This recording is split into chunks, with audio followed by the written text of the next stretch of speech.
తోటి ఇచ్చిన మాటలను కూడా నిలబెట్టుకుంటూ ముందుకు పోతుంటే టీఆర్ఎస్ నాయకులకు నిద్ర పట్టడం లేదు. అందుకనే ఇష్టానుసారంగా దుష్ప్రచారం చేస్తూ ఉన్నటువంటి పరిస్థితి. ఈరోజు రాష్ట్రంలో ఎక్కడికి వెళ్ళినా కూడా సన్న బియ్యం కావాలని ప్రజలు అడుగుతున్నారు. అది రోజు కూలి చేసుకున్నటువంటి ప్రజలు కూడా మరి పొద్దున్ననక పోయి వచ్చిన తర్వాత కడుపు నిండా తినాలంటే మరి రుచికరంగా ఉండాలి. సన్న బియ్యం మాకు కావాలి. రేషన్ కార్డులలో కూడా సన్న బియ్యం, రేషన్ కార్డుల ద్వారా కూడా సన్న బియ్యమే ప్రజలు అడుగుతున్నటువంటి పరిస్థితి.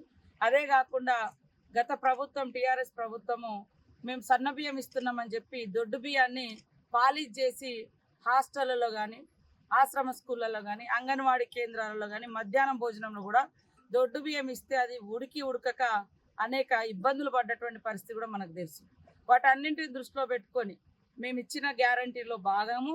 అదేవిధంగా ఈ రాష్ట్రంలో ప్రజల యొక్క అవసరాలు, డిమాండ్ను దృష్టిలో పెట్టుకొని ఫస్ట్ విడతగా సన్న బియ్యానికి, సన్న వడ్లకు 500 బోనస్ ప్రకటించడం జరిగింది. ఇది మేమేదో మోసం చేసినట్టుగా మోసం పూరితమైనటువంటి బీఆర్ఎస్ పార్టీ దుష్ప్రచారం చేస్తుంది. ప్రజల ఆలోచించండి. ఎందుకంటే ఈరోజు ఎక్కడికి వెళ్ళినా కూడా దొడ్డు బియ్యం వద్దు, మాకు సన్న బియ్యమే అడుగుతున్నారు. కాబట్టి ఇప్పుడు మనం సన్న వడ్లను సాగు చేసుకుంటేనే సన్న బియ్యం అందించగలుగుతాం.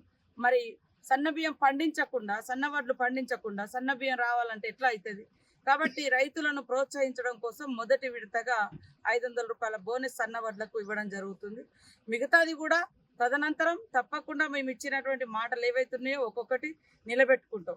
ఇప్పుడు రాష్ట్రంలో ఉన్నటువంటి ప్రజల యొక్క అవసరాలను దృష్టిలో పెట్టుకొని, డిమాండ్ని దృష్టిలో పెట్టుకొని సన్న వడ్ల రైతులకు బోనసు తక్షణం. ఎందుకంటే ఇప్పుడు మళ్ళీ నాట్లు అంటే వరలు అంటే విత్తనాలు జల్లుతూ ఉంటారు.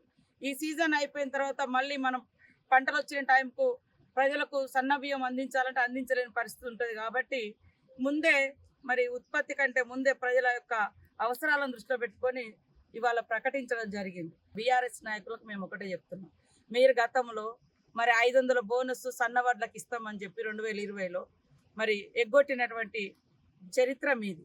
కానీ మాది ఒక్కొక్కటి నిలబెట్టుకుంటాం.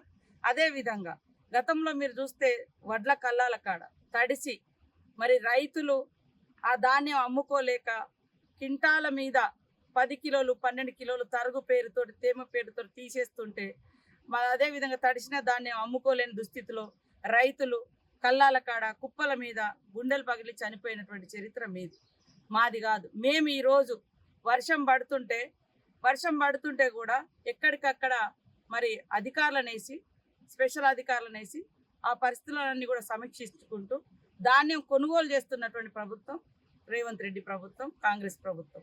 అదే కాకుండా ఇవాళ వడ్లు కొన్న వెంటనే 3 నుంచి 5 రోజులలో వాళ్ళ యొక్క డబ్బులు కూడా వాళ్ళ అకౌంట్లలో జమ చేస్తున్నారు. ఇవన్నీ గతంలో చూస్తే మరి గతం కంటే ఇప్పుడు మేము దాదాపుగా 4 లక్షల మెట్రిక్ టన్నుల ధాన్యము ఎక్కువ కొనుగోలు చేయడం జరిగింది. ఇప్పటికే గతంలో ధాన్యం కొనుగోలు కాక ఎక్కడికక్కడ కల్లాలలుండి రోజుల తరబడి, నెలల తరబడి కూడా మరి అమ్మినటువంటి వడ్లకు డబ్బులు రావాలంటే 45 రోజులు పట్టేది. కానీ ఈరోజు 4-5 రోజులు పడుతుంది. అందుకనే రైతన్నలారా ఆలోచించండి. ఇవాళ కేవలం అధికారం పోయిందన్నటువంటి అక్కస్తోటి టీఆర్ఎస్ నాయకులు, బీఆర్ఎస్ నాయకులు దుష్ప్రచారం చేస్తున్నారు. మొన్న ఎంపీ ఎన్నికల కంటే ముందు మరి పదే మీకు మాకు 1%, మీకు మాకు 1% ఓటింగ్ తేడా అని అన్నారు. ఎస్ 1%. మరి ఎంపీ ఎలక్షన్లలో పెద్ద ఎత్తున తీసుకొచ్చుకుంటామని చెప్పి ఎలక్షన్ల రోజు బీజేపీకి సపోర్ట్ చేశారు. రేపు వాళ్ళ ఓటింగ్ శాతం చూస్తే తెలుస్తుంది రాష్ట్ర వ్యాప్తంగా బీఆర్ఎస్ ఓట్లు బీజేపీకి పోయినాయి అనేది. కాబట్టి రైతన్నల కోసం ఆనాటి నుంచి ఈనాటి వరకు ఏకకాలంలో రాష్ట్రంలో, దేశంలో 70,000 కోట్ల రైతు రుణాలను మాఫీ చేసిన చరిత్ర ఆనాడు కాంగ్రెస్ ప్రభుత్వంది. రాష్ట్రంలో వైఎస్ఆర్ గారు ఉన్నప్పుడు సోనియమ్మ గారి ఆదేశం మేరకు రేపు కూడా మరి ఆగస్టు 15వ తారీఖు వరకు రాష్ట్రంలో ఉన్నటువంటి రైతుల యొక్క రుణాలు మాఫీ చేసేందుకు ఆర్థిక వ్యవస్థ చిన్నాభిన్నమైనా కూడా మరి అన్ని అవసరాలను, ప్రజల యొక్క అవస్థలను దృష్టిలో పెట్టుకొని మరి ఒక క్రమశిక్షణ కలిగినటువంటి విధంగా కాంగ్రెస్ ప్రభుత్వం పరిపాలిస్తుంటే తట్టుకోలేకపోతున్నారు.